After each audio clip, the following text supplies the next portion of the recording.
Big storms firing up across southwest Florida. Can hear the thunder roaring outside the Wink News studio as I speak. Big cells from Collier up into Lee County, some more up in Sarasota and northern Charlotte as well. 377 lightning strikes in just the past few minutes. Look at this storm rolling into Fort Myers now. Cape Coral not far behind as well. So it's going to be a stormy next half an hour or so across the Fort Myers and Cape Coral area. Zooming in a bit, Southwest Florida International Airport getting hammered with heavy rain and lightning. This heavy rain extends back over to Metro Parkway and 41 as well. Building up towards Colonial now and right up McGregor into downtown Fort Myers. Buckingham, Lehigh Acres getting hammered as well. Very heavy rain by the Forum, and this is building right into downtown Fort Myers. And we'll be crossing the Caloosahatchee here very shortly. You can see timing this out, arriving in Fort Myers now, and then getting into Cape Coral as we get into 4:30. So just keep that in mind over the next half an hour or so. Meanwhile, down in Naples, you guys are getting hit hard as well. Very strong storm from Naples into Golden Gate, so be prepared to deal with that for the next half an hour or so.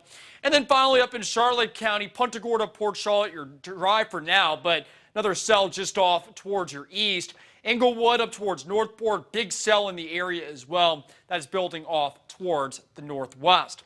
So there's that rainy sky down in Naples right now. Couple of people by the beach. I'd go indoors if I were them. There's lightning in the area.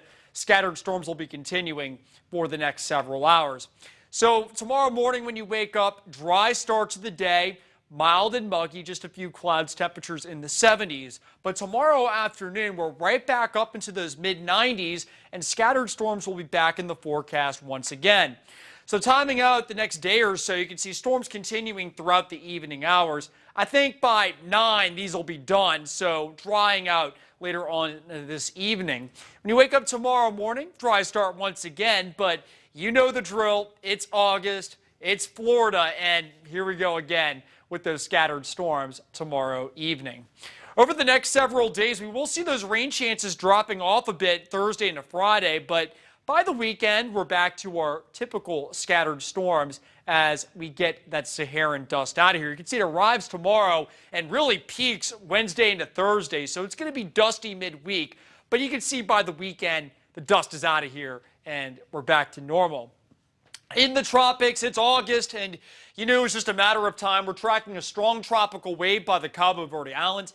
National Hurricane Center giving this a medium chance of becoming a depression or tropical storm as it moves off towards the west-northwest over the next several days.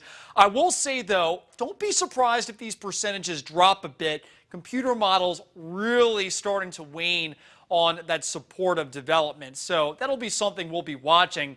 Nonetheless, looks very healthy on satellite this afternoon. Plenty of thunderstorms, and there is a little bit of a twist there on satellite as well. And as far as water temperatures go, going to be over very warm waters over the next couple of days. But by midweek, it's going to be moving over some cooler water temperatures. So that might limit it a little bit before moving into warmer water temperatures when passing north of the islands towards the weekend. But water temperatures doesn't tell the whole story. It's going to be in a low shear environment over the next few days, so I wouldn't be surprised if this spun up in the short term. But by the weekend, as it approaches the islands, going to be dealing with very strong shear, and I do think that's going to rip this thing up. And that's good news for us, because for right now, as long as that shear stays in place, I don't think that wave is going to be a problem for us here in Florida. All right, back home in southwest Florida, scattered storms hazy on Tuesday with that Saharan dust. Isolated midweek with those highs in the mid-90s. But as we head towards the weekend into next week, scattered storms will be in the forecast with highs in the 90s.